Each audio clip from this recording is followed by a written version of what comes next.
Teman-teman, beberapa waktu lalu saya udah bikin video tentang bagaimana cara memahami istri atau calon istri yang orang Indonesia dan yang bule. Yang pada intinya perbedaannya kalau wanita bule itu mandiri, apa-apa dia mandiri gitu. Teman-teman tolong cek video itu dulu gitu. Nah, supaya fair, karena istri saya juga nanya, kalau lelaki bule, calon suami bule gimana? Ini saya mau jelaskan ke teman-teman. Sebelum saya mulai, saya sampaikan bahwa apa yang saya sampaikan ini mungkin tidak sepenuhnya benar, tapi juga tidak sepenuhnya salah, karena saya udah pengalaman berkeluarga, berumah tangga udah 20 tahun lebih, dan saya mendengar cerita-cerita dari teman saya yang udah pernah kawin sama bule. Jadi apa yang saya sampaikan ini mudah-mudahan jadi bahan pertimbangan atau wawasan buat teman-teman begitu. Jika teman-teman akan menikah atau sudah menikah yang belum ngerti juga pasangannya atau suaminya itu seperti apa begitu.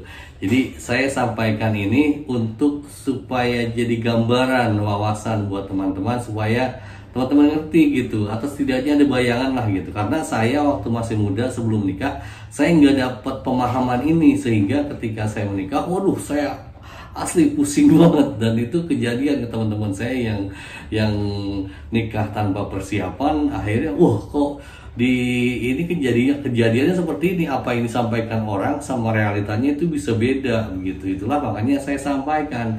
Masalah kemudian teman-teman mau dengerin atau enggak, atau memilah mana yang kira-kira pas buat Anda atau yang mana yang kurang pas, itu teman-teman tolong pilih sendiri. Karena saya juga kemarin waktu saya menyampaikan bahwa kalau nikah itu rukunnya cuman ada mempelai pria, mempelai wanita, ada wali dan ada saksi. Kemudian kalau mas kawin kan bebas, bisa seperangkat alat sholat, bisa nggak pakai mas kawin juga nggak apa-apa.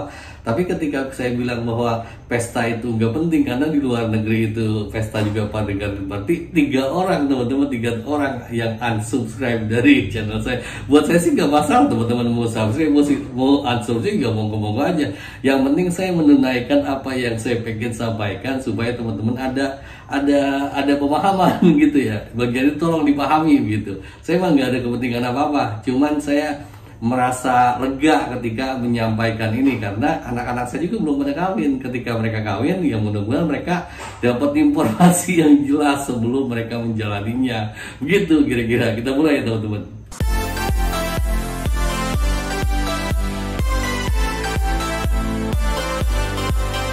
Begini, perbedaan mendasarnya kalau teman-teman kawin sama lelaki Indonesia dan lelaki bule gitu. Nggak semua lelaki Indonesia seperti ini, nggak semua lelaki bule seperti ini, tapi ini umumnya saja ya, umumnya saja. Lelaki bule itu mandiri, Jadi ketika teman-teman kawin sama lelaki bule, dia tuh masak bisa sendiri, nyuci baju bisa sendiri. Mereka tuh nggak jadi suatu kebutuhan untuk dilayani. Jadi kalau teman-teman Indonesia kawin sama lelaki bule, ya kalau teman-teman punya suami orang Indonesia, mungkin harus nyuguhin kopi, harus sarapan, harus nyuciin bajunya. Kalau yang orang bule enggak gitu, beda. Mereka itu memandang teman-teman itu sebagai pasangan hidupnya gitu. Tidak semua orang bule begitu sih, orang Indonesia juga mungkin yang udah pemikirannya maju, banyak yang udah begitu. Tapi kira-kira gambaran umumnya seperti itu gitu. Kalau lelaki Indonesia kan pengennya pulang itu ya udah ada kopi, pagi-pagi mungkin ada sarapan, disediain sama istrinya. Begitu perbedaan mendasarnya. Tadi saya juga obrolin sama teman saya cewek yang udah married sama bule gitu. Memang kira-kira begitu. Kalau bahkan dia gambarkan begini. Saya joknya ya. Dia gambarkan begini. Kalau waktu dia kawin sama bule itu, dia tuh dijatah misalnya tiap bulan itu ketika dia belum punya anak, anggap 5 juta gitu. Nah, ketika misalnya untuk jalan-jalan, istrinya tuh kadang kan pengen jalan-jalan sama temennya apa segala macam, itu dikasih dana lagi sama suaminya, diperhitungkan begitu gitu. Kalau kita keluarga Indonesia yang suaminya Indonesia kasih itu misalnya ngasih 1,5 juta sebulan, itu udah segala macam, udah buat udah buat makan, udah buat sarapan, udah buat kopi, udah buat bayar listrik, bayar telepon, bayar iuran RT, iuran RW, iuran sampah, udah segitu 1,5 juta tuh harus capek. Sampai ada joknya temen saya ketika main ke rumah temennya gitu, si suami istri, pasti suaminya bilang gini, aduh tiap hari katanya makan Indomie lagi kata istrinya. Ya kalau pengen makanan enak nyari duit, goblok katanya. Sampai pada ngakak semua. Ya itu perbedaannya begitu. Tadi saya diskusikan, pada intinya ada dua hal mendasar perbedaannya antara suami bule dan suami Indonesia atau Asia Tenggara lah katakanlah begitu gitu. Yang pertama itu di perencanaannya itu kalau lelaki bule itu matang sekali gitu. Yang kedua adalah di komitmennya jelas dia gitu. Nah, yang pertama perencanaan, misalnya begini, kayak teman saya tuh yang suaminya bule, dia tuh dia tanya, nanti kita Hani katanya nanti kita mau punya anak berapa? Nah, teman saya tuh cewek bilang 5. Wah, kalau 5 gitu, kita tuh harus punya uang segini. Dia rencanakan tahun pertama kamu punya anak segini, maka biaya yang dibutuhkan sekian. Tahun kedua kamu punya anak yang kedua, maka dibutuhkan biayanya sekian, sampai kelima sekian. Dikalkulasikan, mereka begitu terencana begitu, bule itu begitu terencana dan detil begitu. Yang kedua itu di komitmennya. Kalau teman-teman perhatikan kita misalnya kan kayak Om Ian aja suka protes ke saya. Misalnya saya bisa ngopi, bisa main drone gitu kan. Istri kamu bisa enggak? Kalau saya sih saya bilang ya saya bisa. Mempersilahkan aja. Saya mau jalan-jalan temennya apa segala macem. Tapi pada prinsip mungkin kata ya teman-teman juga bisa lihat lah. Teman-teman komitmen di kita itu bisa dibilang agak meragukan. Mohon maaf ya kalau saya ngomong, saya mungkin terlalu lugas gitu. Ya koreksi aja kalau saya salah.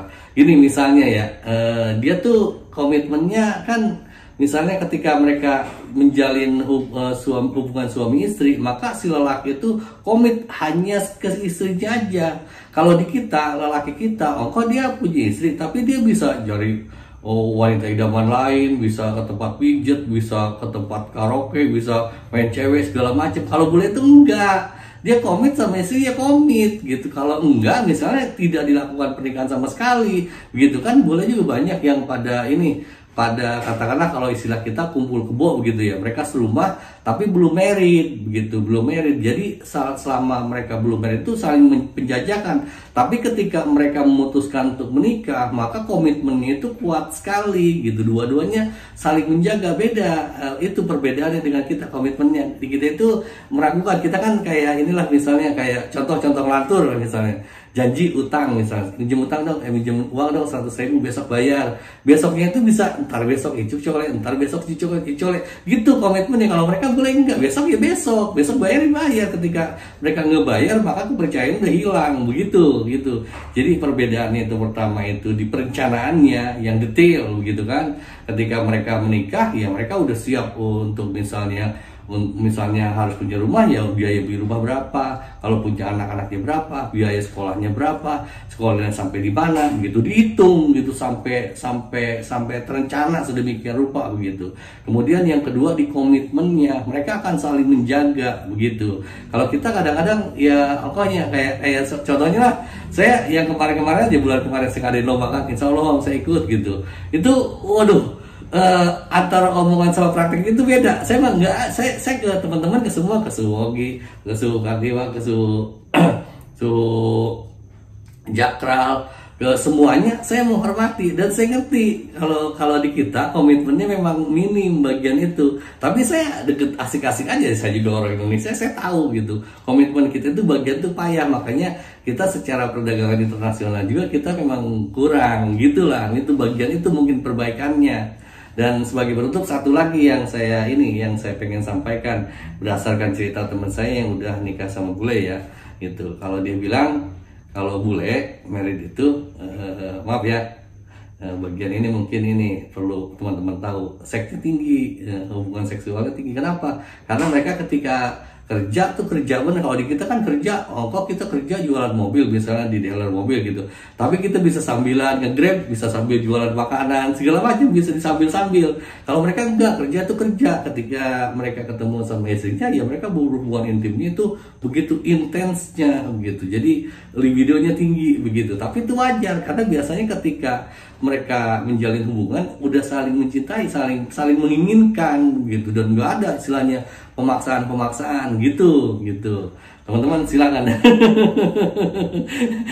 Ini perlu banget menurut saya buat saya sampaikan, karena teman-teman yang belum pada merit biar ada pemahaman lah, biar ngerti gitu ya. Ya silakan tuliskan dalam komentar kalau ada pertanyaan ataupun yang mau disaringkan. Izin saya mau terbangin kuat saya yang micin dalam rumah aja, ini lagi hujan. Terima kasih teman-teman, jaga kesehatan. Awesome. What's on your mind? Can I read it from your eyes? Can we leave and make the time stand still? What if we stay? Pretend there's nothing else.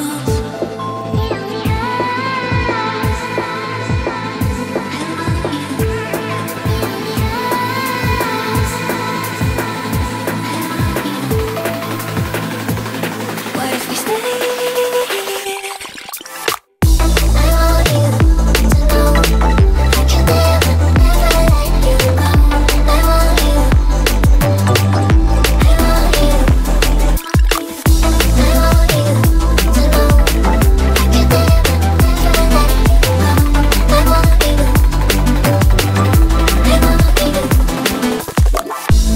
What's on your mind?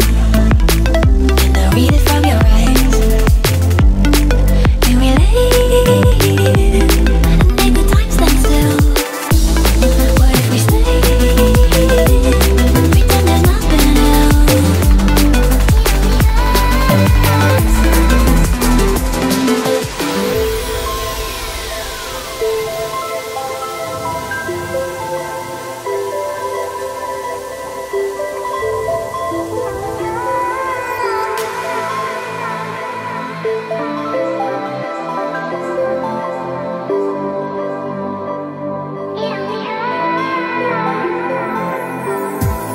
What's on your mind?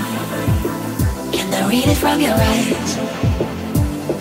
Can we leave and make the time stand still? What if we stay? Pretend there's nothing else.